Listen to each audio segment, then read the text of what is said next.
Welcome to square talks. నేను Vasavi Somaraju. HCU central యూనివర్సిటీకి సంబంధించి సుప్రీంకోర్టు ఇచ్చిన తీర్పు గురించి అందరికీ తెలిసిందే. దీనికి సంబంధించిన వివరాలు వివరించడానికి మనతో ఉన్నారు టీఎస్యు స్టేట్ ప్రెసిడెంట్ అంజిబాబు గారు. నమస్తే సార్. నమస్తే మేడం. నమస్తే సార్. సుప్రీంకోర్టు హ్మ్. సెంట్రల్ యూనివర్సిటీపై చాలా వ్యాఖ్యలు చేసింది. అవును. ఇంత విధ్వంసం జరుగుతుంటే కూడా మేడం. మొన్నటి నుంచి తెలంగాణ చీఫ్ సెక్రటరీ ఏం చేస్తున్నారు? And Telangana chief secretary jail కూడా వెళ్లాల్సి వస్తుంది అని కూడా హెచ్చరించారు సార్. అవును. దీని గురించి మీ అభిప్రాయం చెప్పండి. కాంగ్రెస్ ప్రభుత్వం మేడం 6 గ్యారంటీలని చెప్పి, ఏడో గ్యారంటీ ప్రజాపాలన అని చెప్పినారు. తెలంగాణలో యూనివర్సిటీల పరిస్థితి గాని, యూనివర్సిటీ విద్యార్థుల పైన జరిగినటువంటి దమనకాండ తీసుకుంటే ప్రజాపాలన గాదు, ఏడో పాలన నిర్బంధన పాలన అనేది స్పష్టంగా అర్థమవుతున్నది మేడం. ఎందుకంటే మొన్నటికి మొన్న సెంట్రల్ యూనివర్సిటీలో విద్యార్థులపై లాఠీ చార్జ్ చేసినారు. హ్మ్. కాళ్ళు చేతులు బట్టి అమ్మాయిలను తీసుకెళ్ళినారు. హ్మ్. వాళ్ళ పైన కేసులు పెట్టినారు. హ్మ్. నిజానికి 400 ఎకరాల భూమి ఇందిరాగాంధీ ప్రైమ్ మినిస్టర్ ఉన్నప్పుడు 32వ రాజ్యాంగ సవరణలో భాగంగా ఇందిరాగాంధీ గారు హైదరాబాద్‌లో సెంట్రల్ యూనివర్సిటీని ఏర్పాటు చేయడం జరిగింది. హ్మ్. అప్పుడు జరిగినటువంటి తెలంగాణ ఉద్యమం, జై ఆంధ్ర ఉద్యమం జరుగుతున్న సమయంలో ఈ 2 ఉద్యమాలని అణచాలనే ఒక ధోరణితోటి 6 ఫార్ములా అనే ఒక తీసుకొనొచ్చి ఇందిరాగాంధీ గారు. అందులో రెండో ఫార్ములాగా ముప్ 32వ రాజ్యాంగ సవరణ ప్రకారం సెంట్రల్ యూనివర్సిటీని ఏర్పాటు చేయడం జరిగింది. అప్పుడు ఉన్నటువంటి ఇందిరాగాంధీ గారు సెంట్రల్ యూనివర్సిటీకి 2400 ఎకరాల భూమిని కేటాయించడం జరిగింది. ఆమె కాంగ్రెస్ ప్రైమ్ మినిస్టర్. ఇప్పుడు ఇక్కడ తెలంగాణ రాష్ట్రంలో కా కాంగ్రెస్ చీఫ్ మినిస్టర్ రేవంత్ రెడ్డి. హ్మ్. కాంగ్రెస్ ప్రైమ్ మినిస్టర్ ఇచ్చినటువంటి ల్యాండ్‌ని ఇప్పుడు ఇక్కడ ఉన్నటువంటి కాంగ్రెస్ చీఫ్ మినిస్టర్ రేవంత్ రెడ్డి దాన్ని వేలం వేస్తున్నాడు. హ్మ్. అంటే ఒక వి ఒక విశ్వవిద్యాలయము డెవలప్ చేస్తారు. హ్మ్. అక్కడ ఒక విశ్వవిద్యాలయానికి చాలా అవసరాలుంటాయి. హ్మ్. అది హైదరాబాద్ సెంట్రల్ యూనివర్సిటీ అనేది ప్రతిష్టాత్మకమైన యూనివర్సిటీ. దేశంలోనే కాదు ప్రపంచంలోనే. హ్మ్. అక్కడ అక్కడ చాలా పరిశోధనలు జరుగుతాయి. హ్మ్. కాబట్టి యూనివర్సిటీని డెవలప్ చేయాలంటే ల్యాండ్ కావాలి. హ్మ్. హాస్టల్స్ ఉంటాయి, ల్యాబులుంటాయి, లైబ్రరీ ఉంటది. ఇంకా చాలా అవసరాలుంటాయి. హ్మ్. జనాభా పెరుగుతున్నది. విద్యార్థులు గూడా ఇప్పుడు రాను రాను కొత్త కోర్సులు పెడతారు. హ్మ్. నైపుణ్యానికి ఇంకా చాలా స్కిల్ డెవలప్‌మెంట్ ప్రోగ్రామ్స్ అని అవి ఇవని పెడితే చాలా ల్యాండ్ అవసరం ఉంటది యూనివర్సిటీలో. హ్మ్. అక్కడ 5,000 మంది విద్యార్థులు చదువుతున్నారు. హ్మ్. యూనివర్సిటీకి ఏమైనా ల్యాండ్ ఉంటే ఇవ్వాలి. అప్పుడు 2400 ఎకరాల ల్యాండ్ ఇందిరాగాంధీ ఇస్తే నువ్వేమన్నా ఇస్తే ఇవ్వు. నువ్వు అందులోకెళ్ళి తీసుకొని బడా కంపెనీలకు అభివృద్ధి పేరుతోటి పర్యావరణాన్ని నాశనం చేసి ఏం అభివృద్ధి చేస్తారు మేడం? హ్మ్. నువ్వు అభివృద్ధి చేయాలని నువ్వు అక్కడ స్కిల్ యూనివర్సిటీ పెట్టినావు గదా! నువ్వు అక్కడ చేసుకో అభివృద్ధి. అవును. నువ్వు ఇంకేమన్నా నువ్వు బడా బాబులకి ఇవ్వాలే నేను ఇంకేమన్నా డెవలప్ చేస్తా అనుకుంటే ఇంకా చాలా ల్యాండ్స్ ఉన్నాయి హైదరాబాద్ చుట్టుపక్కల. ఇక్కడ రామోజీ ఫిల్మ్ సైడు, అటు షామీర్పేట సైడు, ఇంకా చాలా షాద్‌నగర్ సైడ్ చాలా భూమున్నది. ప్రభుత్వ భూమి. నువ్వు అందులోకి ఎళ్లి నువ్వు ఏ ఏ విధంగానైనా డెవలప్ చేసుకో. కానీ యూనివర్సిటీలో 2400 ఎకరాల ల్యాండ్‌లో హ్మ్. ఎప్పటినుంచో విద్యార్థులున్నారు. హ్మ్. దానికి ఇంకా దానికి ప్రా ఏందంటే మొదటి ప్రాధాన్యం అప్పుడొచ్చినటువంటి వీసీ హ్మ్. 1973లో వీసీ 2400 ఎకరాల ల్యాండ్ ఇవ్వగానే దానికి చుట్టూ ప్రహరీ గోడ పెట్టిండు. హ్మ్. చుట్టూ పారి గోడ పెట్టిండు కాబట్టి ఈ రోజు వరకు దాదాపు 50 సంవత్సరాలు హ్మ్. యూనివర్సిటీ కంట్రోల్‌లోనే ఉంది. హ్మ్. కానీ ఆ మొదటి వీక్ష గుర్బఖ్ష్ సింగ్ గనక పారి గోడ పెట్టకపోతే మేడం, హ్మ్. ఆ ల్యాండ్ ఎప్పుడో అన్యాక్రాంతం అయిపోయేది. బడాబాబుల చేతికి పోయేది. అవును. కాబట్టి నువ్వు ఇచ్చినటువంటి డెవలప్ చెయి. అంతేగాని అక్కడ వన్యప్రాణులున్నాయి. జింకలున్నాయి, నెమళ్ళున్నాయి, దాదాపు 300 రకాల పక్షులున్నాయి. హ్మ్. 50 సంవత్సరాలంటూ ఉన్నటువంటి వృక్షాలున్నాయి. హ్మ్. అంత పెద్ద వృక్షాలను కూలగొట్టి నువ్వు ఏం అభివృద్ధి చేస్తావు? అవును. డెవలప్‌మెంట్ అంటే ఎట్లా ఉండాలె? నువ్వు కొత్తగా సృష్టించు. ఉన్నదాన్ని నాశనం చేయడం డెవలప్‌మెంట్ కాదు కదా మేడం. అవును. అప్పుడు ఇక్కడ విద్యార్థులు ఇన్ని పోరాటాలు చేసినా, అన్ని రాజకీయ పార్టీలు ఖండించినా, హ్మ్. వినకున్నా నువ్వక్కడ జేసీబీలు పెట్టినావు. హ్మ్. ఈరోజు అదే ఇష్యూ సెంట్రల్ సుప్రీం కోర్ట్ దాకా పోయి, సుప్రీం కోర్ట్ మొట్టికాయలేసి, మీరు అక్కడ చెట్లు కొట్టడం ఆపకపోతే మాత్రం మిమ్మల్ని తీసుకపోయి సీఎస్‌ని జైల్‌లో ఏస్తన్నదంటే, ఒక రాష్ట్ర ప్రభుత్వానికి ముఖ్యమంత్రి ఎట్లనో, సీఎస్ ముఖ్యమంత్రి తర్వాత హ్మ్. అటువంటి సీఎస్‌ని తీసుకుపోయి లోపలేస్తున్నారంటే, ఇక మీ కాంగ్రెస్ పాలన ఏ విధంగా ఉందనేది ప్రజలు గమనిస్తున్నారు. అవును సార్. అండ్ ఆవిడ అంత మౌనంగా ఉండడం 2 రోజుల వరకు వివాదం మొదలై కూడా ఇప్పుడు స్టూడెంట్స్ చాలామంది ఆపడానికి ప్రయత్నిస్తున్నారు. వాళ్ళు ఆందోళన చేస్తున్నా కూడా వాళ్ళని పట్టించుకోకుండా అర్ధరాత్రి ఎళ్ళిపోయి, పైగా సెలవుల టైంలో. ఈ ఇది ఈ కరెక్ట్ కాదు గదా! అసలు. మేడం ఈ గవర్నమెంట్ ఎప్పుడైనా ఇప్పుడు ఉదాహరణకు ఉస్మానియా యూనివర్సిటీ తీసుకుంటే, హ్మ్. అక్కడ ఉద్యమాలు చేయొద్దని ఒక సర్క్యులర్ తీసుకొచ్చినారు. హ్మ్. హోలీకి ముందు రోజు తీసుకొచ్చిన సర్క్యులర్. హ్మ్. హోలీ, సాటర్‌డే, సండే 3 రోజు వరుసగా హాలిడేస్ ఉన్నాయి. హ్మ్. ఈ 3 డేస్ ఏం స్టూడెంట్స్ గ్యాదర్ గారు, కాలేజీకి రారు, ఏం ధర్నాలు చేయరు. హ్మ్. ఈ 3 డేస్ తర్వాత ఏమన్నా ఉంటే చల్లారుతది. వేడి చల్లారుతది అన్న దాంతోటి తీసుకొచ్చినాం. ఈ అవును. ప్రభుత్వాలు ఏం చేస్తారంటే ఒక 3, 4 డేస్ హాలిడేస్ చూసుకొని హ్మ్. దానికి ముందు తీసుకొస్తారు. హ్మ్. తీసుకొచ్చి అది గూడా ఈవినింగ్ టైమ్‌లో ఎప్పుడో ఒక వెబ్‌సైట్‌లో ఎక్కడనో పెడతారు. హ్మ్. ఎవరు తెలియదనుకునే ఏందో. కానీ ఇటువంటి దురాచారాన్ని ఎక్కడ ఉండదు. హ్మ్. ఈ ఈ విద్యా సంస్థల్ల చాలా అంటే చాలా మోసాలు అన్నీ జరుగుతున్నాయి మేడం. హ్మ్. చదువుకునే విద్యార్థులకైనా ఇట్లా చేస్తే, హ్మ్. ఇప్పుడు రైతులున్నారు, కార్మికులున్నారు, చాలా పేదోళ్ళున్నారు. హ్మ్. వాళ్ళ పరిస్థితేంది? మమ్మల్నే ప్రశ్నించొద్దు. మమ్మల్నే ధర్నాలు చేయొద్దు. కాన్స్టిట్యూషన్ ఇచ్చినది రైటు. ఎవరైనా ప్రశ్నించొద్దు. హ్మ్.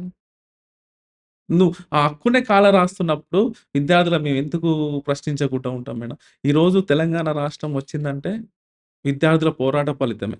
అవును. ఈరోజు నువ్వు తెలంగాణకు ముఖ్యమంత్రి అయినావంటే తెలంగాణ రాష్ట్రం లేకపోతే నువ్వు తెలంగాణకు ముఖ్యమంత్రి కాదు. అవును. కాబట్టి ఇప్పటికైనా రేవంత్ రెడ్డి మీ విద్యార్థులుగా నీకు ఒక విన్నపం చేసేదేంటంటే, ఆ ఒక 400 ఎకరాలని వెనుకకు తీసుకొని హ్మ్. నువ్వు యూనివర్సిటీకి అప్పగిస్తే నువ్వు గౌరవ ఇప్పటికైనా గౌరవంగా నిన్ను విద్యార్థులు చూస్తారు. హ్మ్.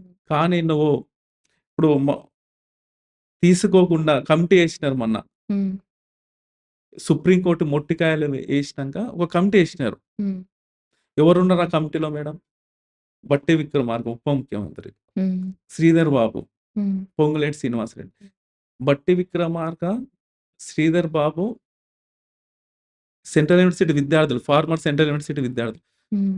వాళ్ళు విద్యార్థులుగా ఉన్నప్పుడు ఇదే ల్యాండ్ 400 ఎకరాలు ప్రైవేట్ వాళ్ళకి అప్పగిస్తే వీళ్ళు ప్రొటెస్ట్ చేయకుండా ఉండేటోరా? ఈరోజు ఆ! ధర్నాలో పాల్గొనకుండా ఉండేటోళ్ళా మేడం? అవును. కాబట్టి ఇది విద్యార్థులతో పాటు అక్కడ ఉన్న పర్యావరణాన్ని గూడా హ్మ్. రక్షిస్తది. ఆ 400 ఎకరాలు. ఎందుకంటే చుట్టూ అపార్ట్‌మెంట్లు మేడం. పెద్ద పెద్ద హై రైజ్ జోన్స్ ఉన్నాయి.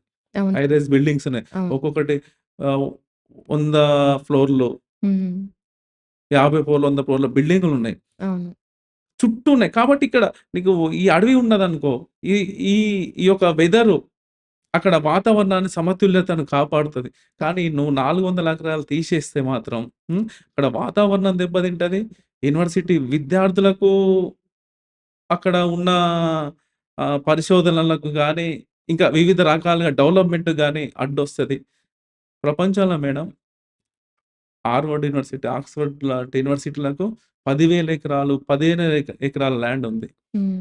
యూనివర్సిటీ డెవలప్‌మెంట్ జూసేటప్పుడు ల్యాండ్ గూడా జూస్తారక్కడ. ఎందుకంటే పెద్ద విస్తీర్ణం ఉన్నదనుకో, అక్కడ పరిశోధనలకు గాని, అక్కడ ఉన్న వెదర్ గాని అన్నిటికి అనుకూలిస్తది.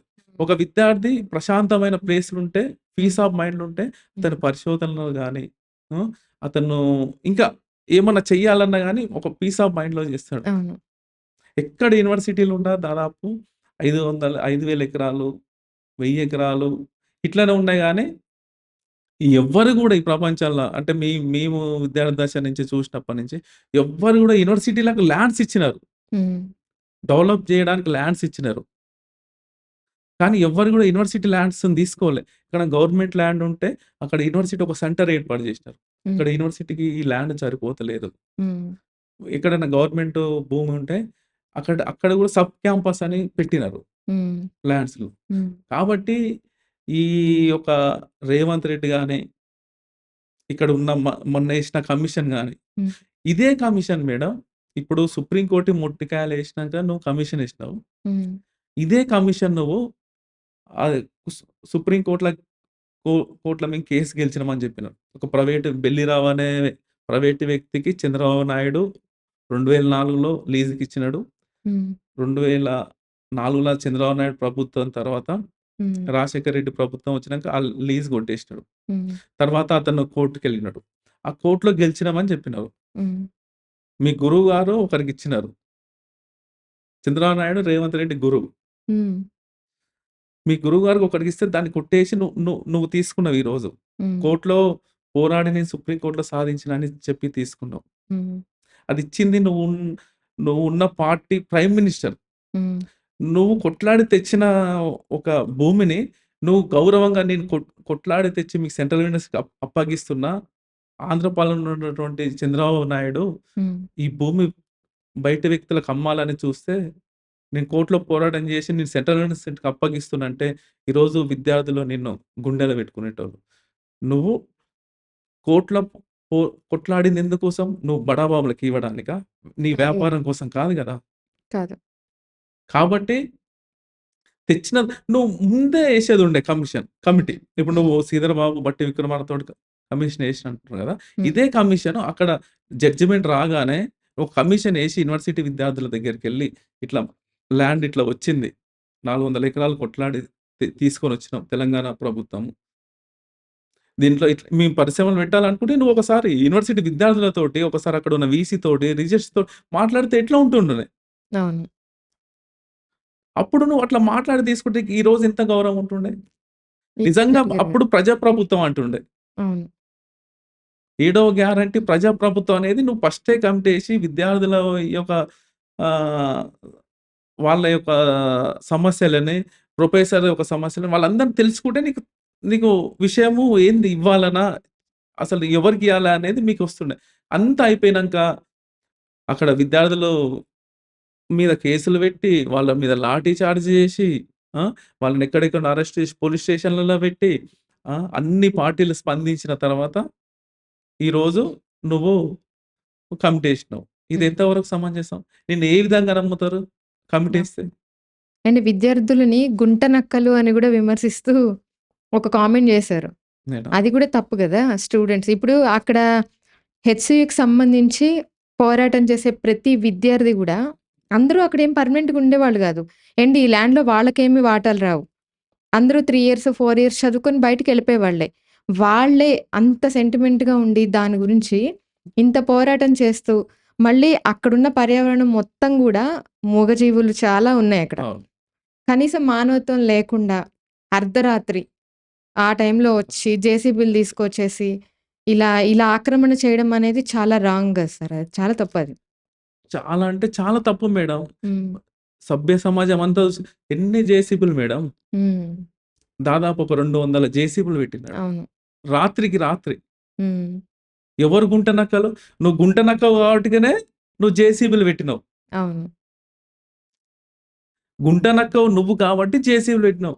హ్మ్. నువ్వు నిజంగా పులివో, సింహానివో అయితే నువ్వు పొద్దుగాల పోయి అవును. నువ్వు చెయ్యి. పని చెయ్యి. హ్మ్. పులులు, సింహాలు విద్యార్థులు. అవును. రేవంత్ రెడ్డి గుంట నక్క. గుంట నక్క కాబట్టి రాత్రికి రాత్రి పోయి నువ్వు జేసీబీలు పెట్టి పని చేపించినావు. అవును. అక్కడ అక్కడ పులులు పోతే నువ్వు గుంట నక్క పారిపోయినావు. అవును. ఈరోజు గుంటనక్కలు గెలిచినాయా? పులులు గెలిచినాయా అవును గదా! పోరాటంలో? అవును. తెలంగాణ సమాజం అంతా మద్దతున్నది. అవును. ఇప్ ఆ! ఇప్పుడు వాళ్ళు గుంటనక్కలైతే అక్కడనే చదువుకున్న శ్రీధర్ బాబు, అక్కడే చదువుకున్న బట్టి విక్రమార్క వాళ్ళు గూడా గుంటనక్కలే గదా! అవును. వీళ్ళక్కడే చదువుకున్నారు గదా! అవును. వాళ్ళు గూడా గుంటనక్కలే గదా! మరిప్పుడు తెలంగాణ సమాజం అంతా వాళ్ళకి సపోర్ట్ జేస్తుంది. పర్యావరణ ప్రేమికులు, ప్రపంచంలో నలుమూలలా ఉన్నటువంటి సినీ స్టార్సు, హ్మ్. పౌర హక్కుల సంఘాలు, విద్యార్థి సంఘాలు, రాజకీయ అందరూ స్ మద్దతిస్తున్నారు. అవును. ఇక్కడ గుంట నక్కలు ఎవరు? పులులు, సింహాలెవలు అనేది రేవంత్ రెడ్డికి తెలుసు. అవును. కాబట్టి విద్యార్థులు గూడా జెప్పిర్రు. అవును. గుంట నక్కలా మేము గుంట నక్కలైతే నువ్వు పందికొక్కువ అన్నారు. అవును. కరెక్టే అది. ఆ! మేము గుంట నక్కలైతే నువ్వు పందికొక్కువ మరి దొబ్బుక తింటున్నావు గదా! పందికొక్కులాగా. అవును. మేము గుంట నక్కల కాపలా ఉంటున్నాం. అయితే నువ్వు పందికొక్కువైతే దొబ్బుక తింటున్నావు. మేము కాపలా ఉంటున్నాం. అవును. నష్టం చేయొద్దని జెప్తున్నాం మేము. అవును. భావి తరాలకు ఒక మంచి వాతావరణాన్ని, మంచి ఎడ్యుకేషన్ వెదర్‌ని కల్పించాల అని కోరుకుంటున్నాం. కానీ అవును. నువ్వు దాన్ని కల్మషం జేసి అక్కడ ఉన్న చెట్లని, అక్కడ ఉన్న వన్యప్రాణులని హ్మ్. నా విధ్వంసం జేస్తున్నావు నువ్వు. నువ్వు అవును గుంట సార్. నక్కవు. ఆ! అవును. అక్కడ ఉన్న సోషల్ మీడియా చూస్తే మేడం జింకలు సెంట్రల్ యూనివర్సిటీ బయటికి పోయి అక్కడున్న చుట్టుపక్కల ఉన్న ఇండ్లల్లకి పోయి వాటర్ తాగుతున్నాయి. హ్మ్. నిన్నటికి నిన్న ఒక జింకని కుక్కలు హ్మ్. వెంటబడి చంపేసినాయి. హ్మ్. అక్కడ వెదర్ ఆ 400 ఎకరాల మూగజీవాల గూడు చెదిరిపోతేనే కదా బయటకొచ్చేది. అవును సార్. అవును. అక్కడ ఉండే గూడు ఉంటే అవి ఎందుకు బయటకొస్తాయి? అవును. 50 ఏండ్ల నుంచి ఇట్లా జరగలే గదా! అవును. ఈ ఇక్కడ ఆయన చేసేది గూడా 2 తప్పుల్లో హ్మ్. ఆల్రెడీ 10 రోజులు కోర్ట్‌ని టైం అడిగారాయన హ్మ్. రేవంత్ రెడ్డి. ఆ! 10 రోజులు టైం అడిగి, హ్మ్. ఈలోగా ఏదో తొందరొచ్చేసినట్టు హ్మ్. కోర్ట్‌కి ఆల్రెడీ కౌంటర్ ఫైల్ చేస్తామని చెప్పారు. అవును. చెప్పి 10 రోజులు గడువు అడిగి కూడా హ్మ్. ఏదో తొందరొచ్చినట్టు అర్ధరాత్రి వచ్చేసి ఇదంతా ఇలాంటి ఆక్రమణ చేయడం ఒక తప్పు. ఫస్ట్ ఇదొక తప్పు జరిగింది. ఇంకొకటేంటంటే అసలు హైడ్రా పెట్టింది రేవంత్ రెడ్డే గదా! ఆ! హైడ్రా ఆ! పెట్టింది. ఆ ఉద్దేశ్యం ఏంటి? చెరువుల్ని ఎవరు ఆక్రమించొద్దు. ఆక్రమించొద్దు. ఎందుకంటే చెరువులనేవి లేకపోతే మన పర్యావరణంలో మనందరికీ కూడా ఇబ్బంది జరుగుతుంది. హైదరాబాద్ అంతా మునిగిపోతది. మునిగిపోతుంది. వర్షాలొస్తాయి. అందరూ నివాసయోగ్యంగా ఉండే వాళ్ళందరికీ కూడా అదొక ఎవరికైనా ఇబ్బందే అని చెప్పి ఆయన పెట్టారు ఆ ఉద్దేశం. ఆ! అది కొంతమంది తిరస్కరించారు. కొంతమంది ఒప్పుకున్నారు. బానే ఉంది. అంత మంచి ఉద్దేశంతో చేసిన ఆ రేవంత్ రెడ్డి హ్మ్. మరి ఈరోజు ఇప్పుడు అదే 400 ఎకరాల్లో 2 చెరువులున్నాయి. అవును మేడం. పీకాక్ చెరువు ఒకటుంది. ఈ జింకలవి 2 చెరువులున్నాయి. అవును. మరి ఆ మూగజీవాలని అక్కడికే ఎళ్లి రోజు దాహం తీర్చుకుంటూ ఉంటాయి. మరిప్పుడు ఆ 400 ఎకరాలు ఆక్రమిస్తే ఆ చెరువులు గూడా పూడిపోతాయి గదా! అవును. మరి ఇది తప్పే గదా చేయటం. ఎందుకు ఇదంతా ఉద్దేశపూర్వకంగానే చేస్తున్నాడని అర్థమవుతుంది. ఎందుకిలా చేస్తున్నాడసలు? 100% ఇది ఉద్దేశపూర్వకంగానే చేస్తున్నాడు మేడం. హ్మ్. హైడ్రా అని రేవంత్ రెడ్డే తెచ్చినాడు. హ్మ్. హైడ్రా ముఖ్య ఉద్దేశ్యం ఏంది? చెరువులను కాపాడాలే, గవర్నమెంట్ భూములను కాపాడాలనేదే అవును. హైడ్రా ముఖ్య ఉద్దేశ్యం. హ్మ్. ఇక్కడ నాగార్జున గవర్నమెంట్ భూమిని స్వాధీనం చేసుకొని అక్కడ ఫంక్షన్ హాల్ కట్టిండని దాన్ని కూలగొట్టిండు. హ్మ్. అవును. పేదవాళ్ళ ఇండ్లు గవర్నమెంట్ జాగాలలో కట్టుకున్నారని వాళ్ళ ఇండ్లు కూలగొట్టిండు. హ్మ్. హ్మ్. ఇంకా అక్కడ రేవంత్ రెడ్డికి ఎవరైతే పైసలియ్యలేదో, ఎవరైతే రేవంత్ రెడ్డిని వ్యతిరేకిచ్చిర్రో వాళ్ళందరిని హైడ్రా పేరుతోటి కూలగొట్టిండు. హ్మ్. నిజానికి రంగనాథ్ ఇది హైడ్రా స్వతంత్ర సంస్థ అంటుండు గదా! నిజంగా మేము రంగనాథ్‌ని ఒక క్వెషన్ అడుగుతున్నాం. హ్మ్. నిజంగా నువ్వు రంగనాథ్ స్వతంత్ర సంస్థ అయితే, నువ్వు ఈరోజు ఇక్కడ చెరువు ఉన్నది. ఇది ప్రభుత్వ భూమి. నువ్వొచ్చి ఆపు ఇక్కడ. హ్మ్.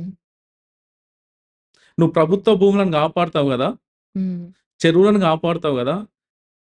పర్యావరణాన్ని రక్షిస్తావు గదా! నువ్వొచ్చి ఇక్కడ అడ్డుకో నువ్వు. హ్మ్. మీరే గదా! సుందరీకరణ అంటుర్రు. హైదరాబాద్ సుందరీకరణ చేస్తామని అంటున్నాడు. ఇక్కడికెళ్ళి కొంతమంది మంత్రులను సౌత్ కొరియాకి గూడా పంపించిండు. హ్మ్. అక్కడ ఏ విధంగా ఉందో డెవలప్‌మెంట్ సుందరీకరణ ఏ విధంగా ఉంది? నదుల అనుసంధానం ఎట్లుంది? హ్మ్. సిటీ మధ్యలో నదులు పోతే ఏ విధంగా ఉందనే హ్మ్. ఒక బృందాన్ని సౌత్ కొరియా పంపించినారు. హ్మ్. వాళ్ళు పొయ్యొచ్చినారు. హ్మ్. సుందరీకరణ పేరుతోటి వేరే దేశానికి పొయ్యొచ్చినారు గదా! హ్మ్. మరిప్పుడు హైదరాబాద్ నీకు సుందరీకరంగా లేదా అడవులు? హ్మ్. అవును. హ్మ్. అది అక్కడ అడవులుంటే సుందరీకరణంగా ఉంటదా? కొట్టేస్తే సుందరీకరణ. దీనికి రేవంత్ రెడ్డి సమాధానం జెప్పాలే. హైడ్రా పేరుతోటి పేదోళ్ళ ఇల్లు కూల్చిండు రంగనాథ్. ఈరోజు అదే హైడ్రా నిజంగా ప్రభుత్వ భూములు కాపాడుతాము, చెరువులను కాపాడుతాము అంటే మాత్రము ఈరోజు రంగనాథ్ ఇమ్మీడియేట్‌లీ వచ్చి సెంట్రల్ యూనివర్సిటీలో చెరువు ఉన్నది. వృక్షాలున్నాయి, జంతువులున్నాయి. నువ్వొచ్చి వీళ్ళందరి మీద రేవంత్ రెడ్డి మీద అందరి మీద కేసులు కట్టాలి. అవును. అంతే కదా మేడం మరి. అవును. కంపల్సరీ కేసులు కట్టాలి. లేకపోతే నువ్వు హైడ్రా బంద్ జేసుకో. అవును. హైడ్రా అనేది ప్రజల కోసం ఉందా? రేవంత్ రెడ్డి జోబుల సంస్థనా? హ్మ్. ప్రజల కోసం ఉంటే నువ్వు పోయి రేవంత్ రెడ్డి మీద కేసు కట్టు. నువ్వు రేవంత్ రెడ్డి జేబుల సంస్థ హైడ్రా అంటే మాత్రం ప్రజలకు తెలిసిపోతది. అవును. కాబట్టి ఇప్పుడు అంటున్నారు. అంటే బయట జనాలంటున్నారు. ఆల్రెడీ ఈ భూముల పేరు మీద రేవంత్ రెడ్డి దాదాపు 1,00,00,000,00,000 వరకు రుణాలు తెచ్చినాడు. హ్మ్. ఈ భూములు అమ్మి ఆ 1,00,00,000,00,000 రుణాలు కట్టాలని అనేది బయట గూడా ఒక చర్చ నడుస్తుంది. అవును. కాబట్టి నువ్వు ఇట్లా యూనివర్సిటీ భూములు అమ్ముకుంటూ, ఇంకా తెలంగాణలో ఎక్కడ ప్రభుత్వ భూములుంటే అయి అమ్ముకుంటూ పోయి నువ్వు తెచ్చిన అప్పులు కట్టాలనుకుంటే మాత్రం ఇంకా ఇదే ఇంకా 1 ½ ఇయర్ అయిపోయింది. ఇంకా 3 ½ ఇయర్స్ ఉన్నది. నువ్వు ఆ 3 ½ ఇయర్స్ కూడా ఉండేది కష్టమే. ఒక్కసారి ప్రజలు, విద్యార్థులు అన్ని వర్గాల వారు తిరగబడితే మాత్రం హ్మ్. నువ్వు జాడ పత్త లేకుండా పోతావనేది రేవంత్ రెడ్డిని హెచ్చరిస్తున్నాం. ఎందుకంటే నువ్వు డెవలప్‌మెంట్ పేరుతోటి నువ్వు సంపద సృష్టించాలనుకుంటే ఇక చాలా రకాల సోర్సెస్ ఉన్నాయి. అవును. చాలా రకాల సోర్సెస్ ఉన్నాయి. ఈ భూములు అమ్మడే గాదు. హ్మ్. నువ్వు పెద్ద పెద్ద కంపెనీలు తీసుకురావచ్చు. ఇప్పుడు జిల్లాలున్నాయి. జిల్లాలలో పెద్ద పెద్ద ఐటీ పార్కులు పెట్టొచ్చు.